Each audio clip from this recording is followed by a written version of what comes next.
that you're looking to grow. So whether it's a cherry or an apple or a plum, you take a cutting off an existing fruit tree and you attach it to the root of a similar plant, similar tree in the same genus. Does anyone know how living things are classified? Yes. By their characteristics. Okay, and what are the categories of classification? Kingdom, phyla. Class? Is class one of them? Class is one of them. Yep. Genus, Kingdom, species. phylum, class, order, Order, yeah. genus. family, Genus. genus, species. So when you're looking at fruit trees to graft together, you want a rootstock and a scion from the same genus. Okay, so everything has to be the same until you get to genus. And then you can have different species on the same rootstock. So you, two trees fused into one. exactly, and they're cut kind of like a woodworker that uses natural joining, might make like a W in one and a W in the other, and then they fit together this way, and then they're wrapped and bound so that they're encouraged to grow together. So the rootstock provides the vascular system for the scion that you're grafting on there. You can graft multiple species onto the same genus of rootstock. So you could have one tree that has cherries and plums. That's and cool. Yeah, isn't that cool? So do you do that to pick a tree that can grow almost, you pick a tree from the same genus that grows very well, and then graft on that so you can get, Yeah. could you that's right. graft, like, if, let's say cherries and apples were close together in species, could you graft them together? And get a If tree they that were from the produces same family, If they're from the same family, could you get a tree that produces both apples and cherries? you could. I'd have to fact check apples and cherries. I don't think those two examples are in the same genus, but you're on the right track. So the rootstock, though, is what determines how big your fruit tree is going to get. So if you have a rootstock from a dwarf tree and you graft on a peach to the top of that, you're going to get a dwarf peach tree. And that's what we have here in the garden. We have 5 dwarf peach trees, so they stay small because the rootstock dictates how large the tree gets. And some of these peaches are ready. Some of them the birds are already getting to and the insects are already getting to, which indicates that they're sweet and becoming ready and delicious. They always get them like a day before we do. It drives me crazy. So we got to get at them.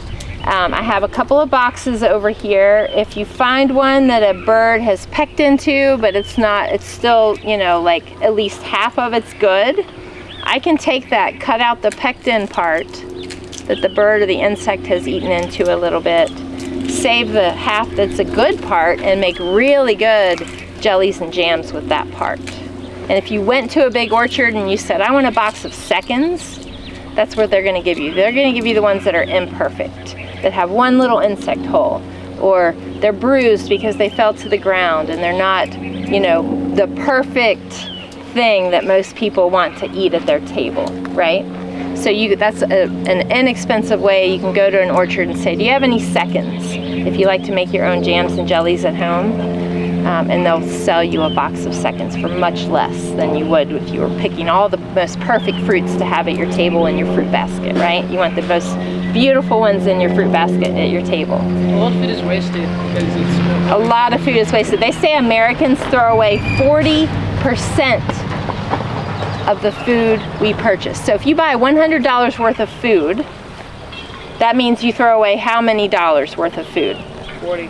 $40 worth of food you're throwing away. We as a culture are throwing away. We don't value our dollar. We don't value the work and resources farmers put into growing our food and the real importance of that. We tend to just buy stuff and, oh, well, it went bad, I didn't get it cooked, we throw it away, right? And you can see that here.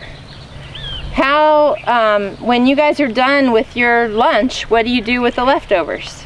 Scrape it into the bin. You scrape it into that white bucket, and then I take that and I compost it, and I make nutritious soil out of it. Some of you have heard this already So from being in garden. It's coming back to food. Exactly. It's a closed system, right? There's nothing wasted. Even the food that you don't eat here, I'm able to recover and turn into something useful. And that's how we live a sustainable life.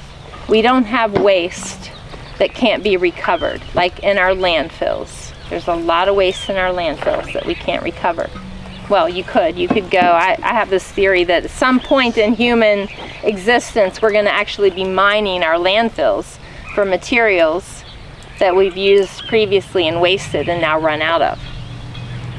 Because even plastics, we talked about this before, where do plastics come from? What material do plastics come from? Petroleum. So fossil fuels. Same thing that we're combusting, putting carbon dioxide into the air. So every time you have an empty shampoo bottle, you have an empty single-use water bottle, you ate that little yogurt cup that was so good and you toss that in the can. You go out for boba. We talked about this the other day.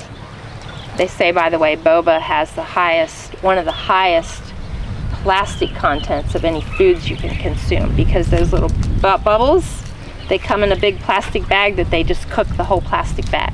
Oh. And anytime you microwave or cook something in plastic, you get plastic in your food.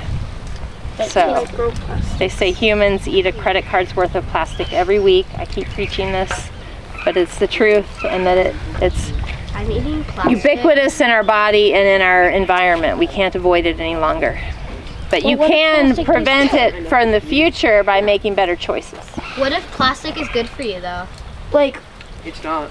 well, but like, what if our But like, it's not good. But what if our like bodies like get Truth. used to it and it becomes like the new vegetable? Yeah. What if somebody Like, what if? actually- That would be interesting. Humans might evolve to absorb it. I mean, maybe we will become a better species ultimately, or our system, those humans who can handle plastic in their bodies will live longer and thrive, right? Now we're talking about like survival of the fittest. Either that, or we could just kill all the people that can't handle plastic. That we don't talk about that at camp.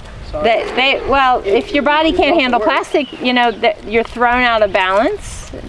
Back to this idea of balance and homeostasis. I mean, if survival of the fittest was still more prevalent, then everyone with all of these might be dead.